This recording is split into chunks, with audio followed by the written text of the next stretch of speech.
has been picked up, it will be the perspective that Aaron would pick up the Zeri later on, or would rather pick up a potential Vladimir as well if it is left open. They need someone to carry in other lanes. If Jace is brought into the mid lane, this could be the Yone for the jungle. So there's just a lot of perspective that G2 Blacklist can do. This is what we're saying about their flexibility. But now locks it onto Kha'Zix, that could really just assassinate these squishy targets like the Varus.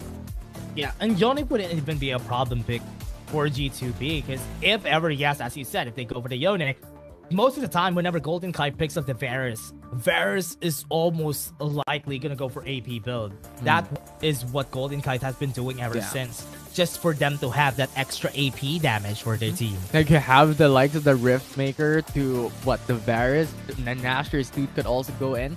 But right now, at the moment, NAOS batting away to Gragas, and G2 Black is actually removing Zeri, means that there could be a potential different jungler for the side of G2 Black this time around, as their perspective is onto banning these hyper carries potential into the mid lane, where now still doesn't have any. Yeah, they're going to be forcing Draw to use the Alistar. Interesting. Vladimir is going to be picked up here by Mitsuda. Oh no, they can't. They can just go for an ADC on this next pick. So it's Xayah, most likely, on the... Or it's either a Xayah or Lucian. Lucian could be good. Kais is also open for them to pick up if ever they want to go for the... There's just a lot of perspective here for NAOS Esports to pick up. But instead, they're going for their top laner, which leaves the mystery still open on what Murmo would pick up, what Mitsura will have for himself in game 1. Yeah. Calm going for the Ribbon because the Fiora has been banned. I love this pick. That is going to be a great pick for them. The Wind Wall is going to be hard to deal with.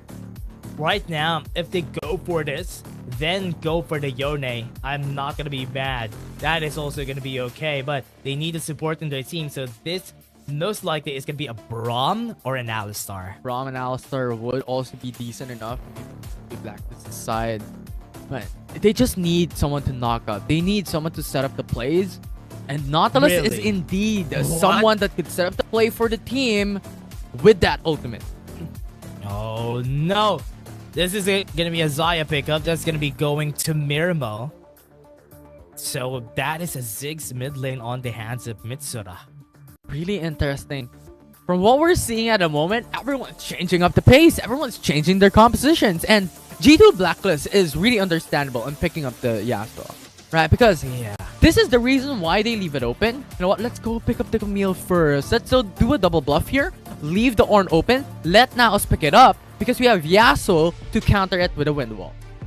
Yeah.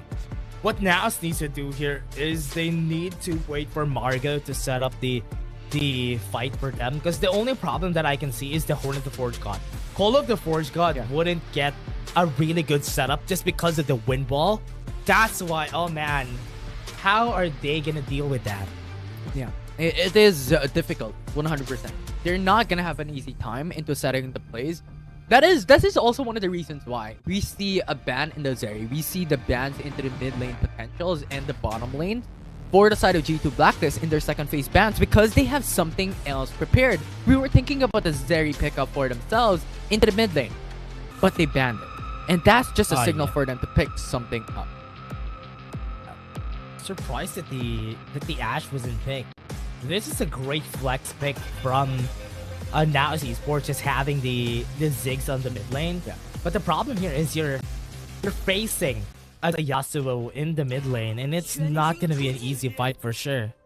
100%, right? You have the Wind Wall to also deny those bombs. You have a lot of mobility built into Yasuo, as well as the utilization of the passive that Aaron could deny that burst damage from Mitsura. Oh no. What is Mitsura gonna do here in this lane? Aaron could just really easily just get this lane in his favor. We haven't seen a Nautilus for a while now. We have seen it yesterday, if I remember correctly, from Fennel. But on draw, one of the problems of having a Nautilus in this game is because of the fact that Nautilus isn't as tanky as the other supports that we have in the game. For example, what a Gragas, a Galio could do once you get a dredge line, you most likely get popped after. That's why people haven't been picking it up. But if Draw would find a great dredge line, it's not gonna matter. Yeah, and I'm actually curious. Expectedly, I'm hoping that Nautilus picked up the glacial augment for himself because that's an automatic pop-off when it comes to CC, and I think that will help a lot when it comes to G2 Blacklist into stacking those CCs later on. Yeah. And if that even occurs, you have that into consideration. You have the tornado coming in from Aaron's Yasuo. You have the Hextech ultimatum. You have Varus for the Chain of Corruption. So it is basically a CC chain fest for G2 Black.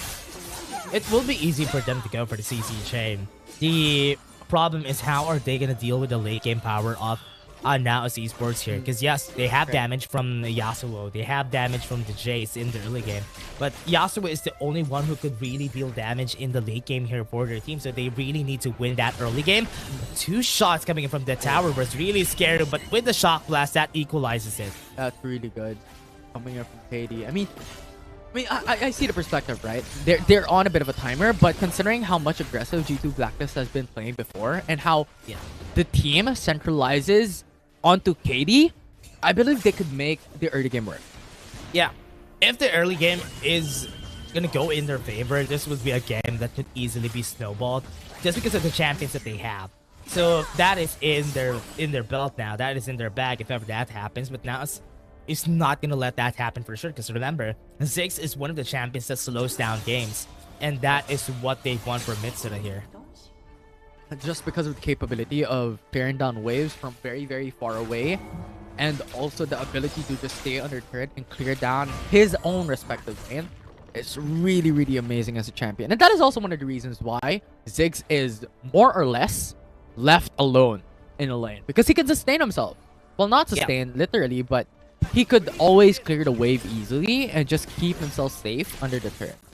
Yeah, that is the goal here for NAOS. Maybe on the first objective, they're going to go for the Rift Herald just for them to deny it from G2B. What they want is to let the mid lane tower stay. So they need to contest that Rift Herald as fast as they could. But look at the gang coming from G2B. Already aware Calm. They're going to be getting one of the playthings here. They have the Hextech ultimatum at the ready. But Calm is going to be still moving forward.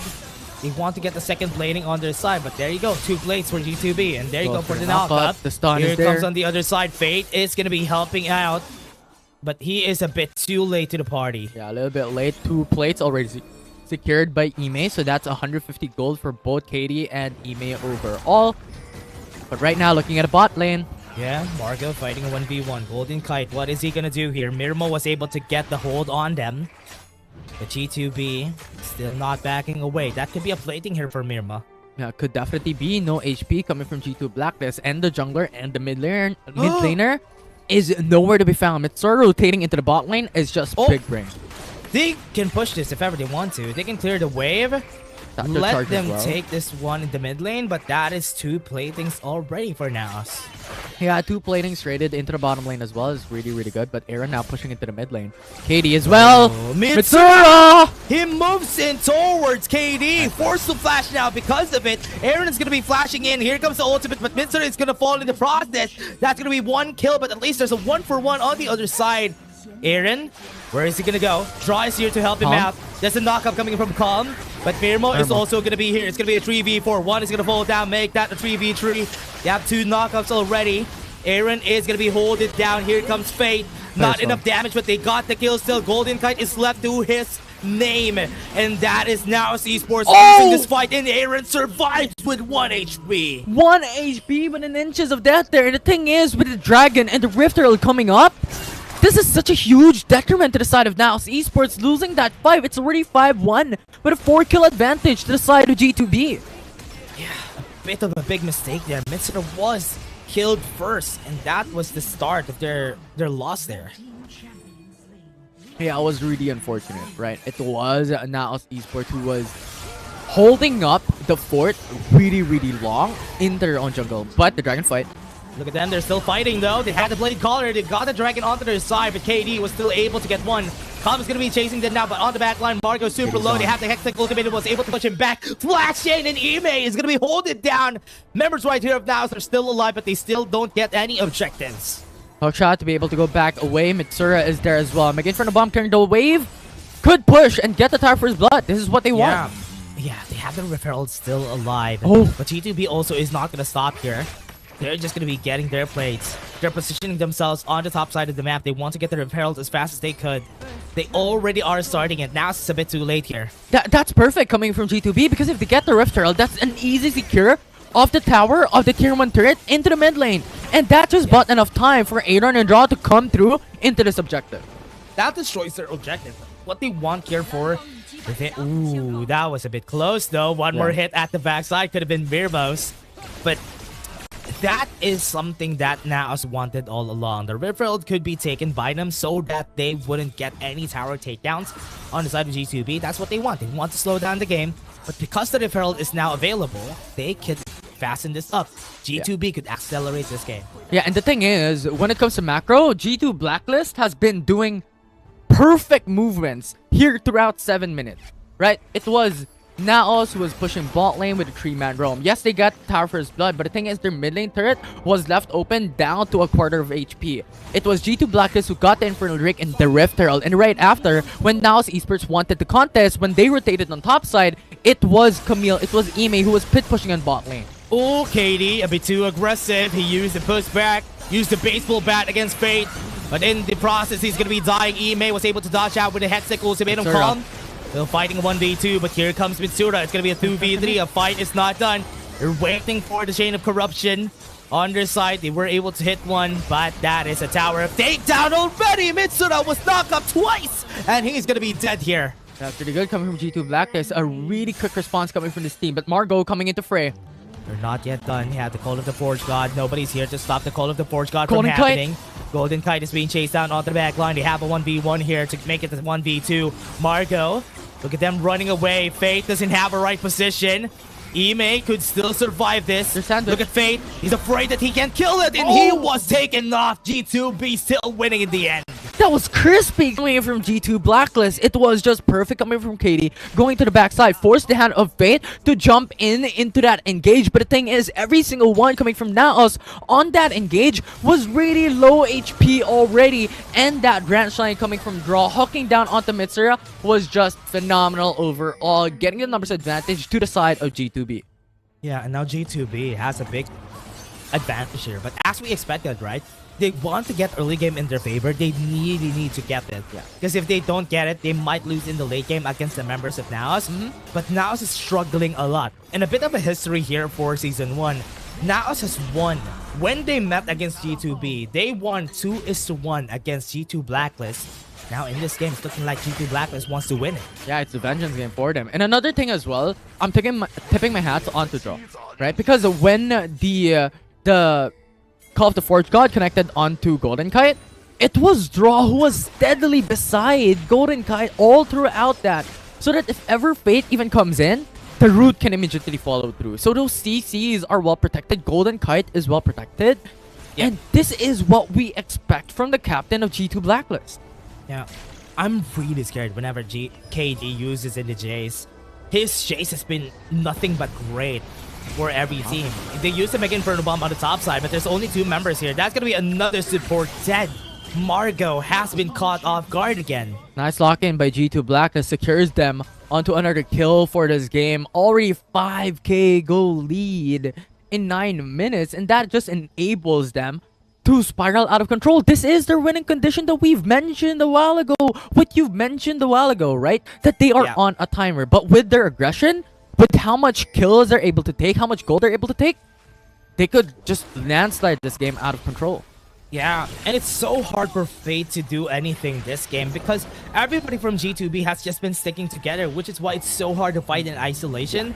And he isn't able to deal any damage against him. But right now, he's gonna go for draw. He's gonna go for the knock up. They have the last breath, but they're not gonna use it. 2 more knocks up on their side. They have Fate was able to stay alive. They got the dragon, and this is it. They're just gonna slowball this out of control, and that's gonna be a hold against Aaron. Look at them again. Inferno Bomb, not enough damage on their side, but they got 1 kill though. KD is gonna go in. Minimal was able to flash away. Calm is gonna be next. The Hextech ultimate is gonna hold him down, and he's not gonna go anywhere but down.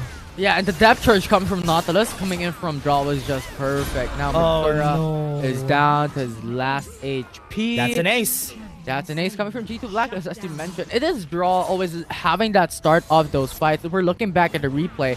Draw has been stuck because of the Cult of Courage God, but look at the flash and then the depth charge into the back. So double man knockup coming through.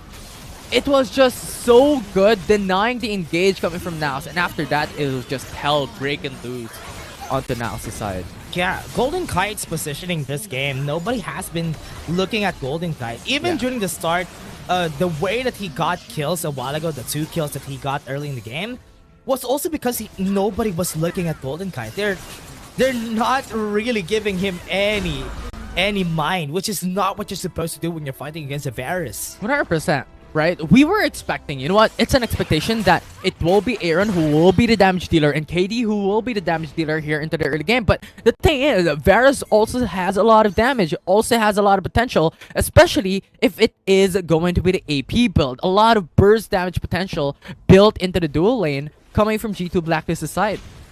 Yeah, G2B are now positioning themselves on the Baron. They are not going to let NAOS take any chances here on sneakily taking the Baron, because remember, they have Fate here with the Kazakhs that could easily take that down. But based on the goal, look at this. KD and Golden Kite has so much. What, 11.6k for the jungler for G2 Blacklist and then 10.6k for the dual lane? That's just insane coming to 12 minutes into the matchup. Ime taking the tower bot lane. That is now a lot of gold infusion onto the members right here of G2B. This is still going good for them. They want to really even have this 1v1. Golden Kite's also here.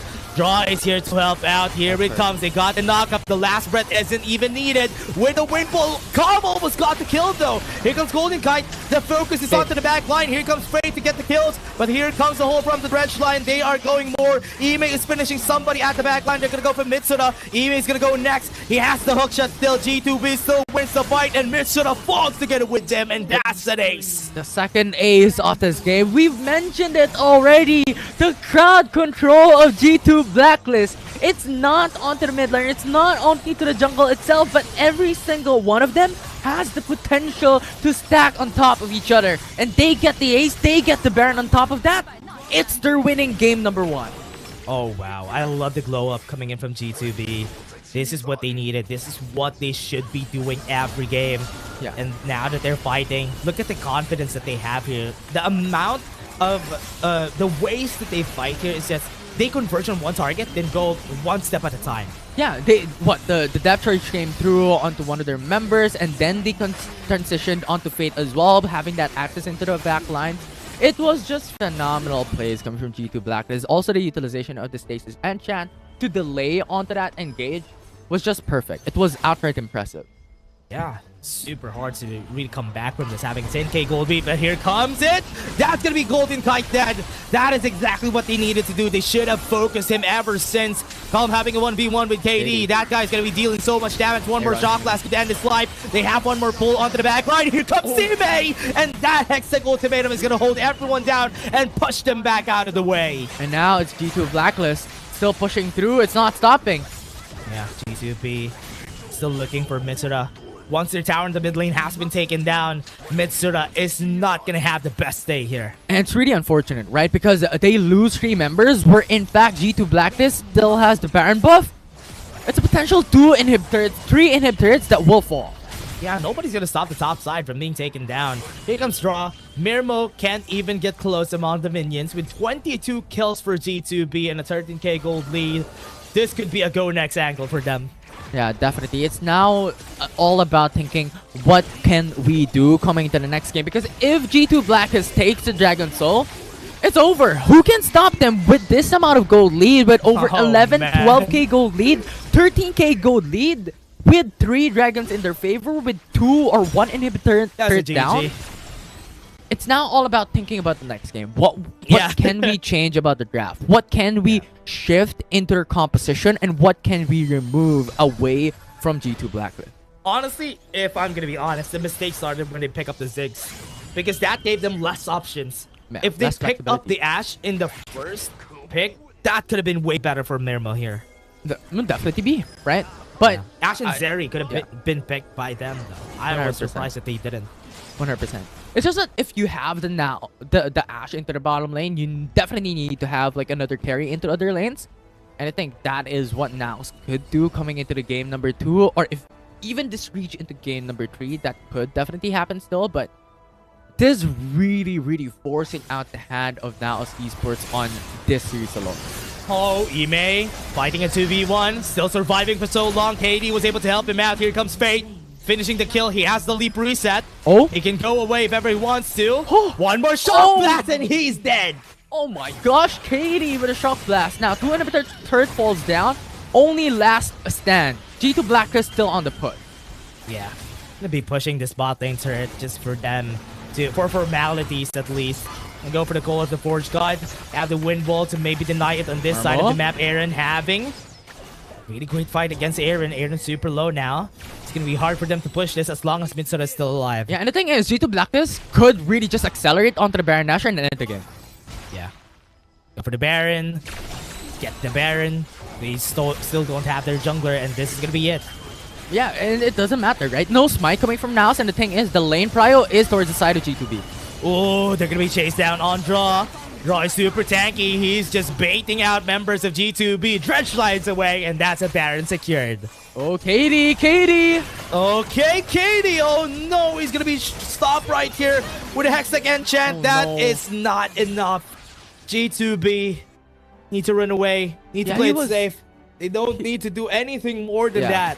I think it's a pause capability on resolving this type of plays, but oh, there you go. We're back. Jace. We're back in the game. Jace is still dead. Okay, we didn't go for a chrono break. Yeah, we did not go for the recall back. I think it might be a phone issue. That's why KD asked for a chrono break after. But that's really unfortunate for the side of G2 Blackness because they already got the Baron buff already, and that was just a clear signal for them to win the game if ever they're clear on like everyone's alive, especially considering Elder Drake is coming up really soon. Yeah, and the timing's not right now. 20 seconds on the clock for the Jace, and they already have the Elder Drake here. G2B needs to contest this now. Oh, it's a good thing that they had so much of a lead. That's why they didn't try to take it. Right now, topside fighting a 1v1 with Colin. Make it a 1v4 because everybody's here already. That is going to be a dead Ime. Yeah, that's really good. It still gives them the numbers advantage, but the thing is, G2 Blackness bought time for KD to come in to the Elder Drake. Yeah, they have the wind wall. They can stop anything from... Oh no, that bait from Ime gave them the Elder Drake. And this game is over. G2 Blacklist got the Baron buff, got the Elder Drake as well. And yes, they do not have Camille, but the thing is, any one of these members coming from G2 Blacklist could push the bottom lane, have the lane control in their passive lane priority across the board. It's just over. I think it's the Elder Drake from here on out is just too strong. Yeah. The Elder Drake's just too good. They're going to be taking their time. They're going to wait for eBay before they full-on push the mid lane. But at this point, they have so much advantage that it's okay for them to just go at it right now. You also have to remember, G2 Blacklist already has a Dragon Soul on top of the Elder Drake. So that's just so much. You have basically like 4 dragons. It's only 3 elemental drakes, but Elder Drake is also there, which gives them just so much capabilities to win on team fight. Yeah, KD's already full item. Doesn't need to do anything anymore. Now it's not even close. So G2B, they're just gonna try to push this as fast as they can. But it's so hard because of the presence of Mitsura Ziggs. It's gonna be hard for them to go for any wave clear potential here. But I think one shock blast could change things up here. And this is what we mentioned, right? G2 Blacklist could just delay it, play for lane priority across the board. It's over. Goes for a knockup. Wind wall to stop them from getting the call at the Forge God, but on the top side, they still have the Guardian Angel. Remember, on KD, they could end their lives and they can just finish this game. They just gave them some time. I think that pause was them giving them a chance to go for a comeback, but that was so far away that NAOS wouldn't be able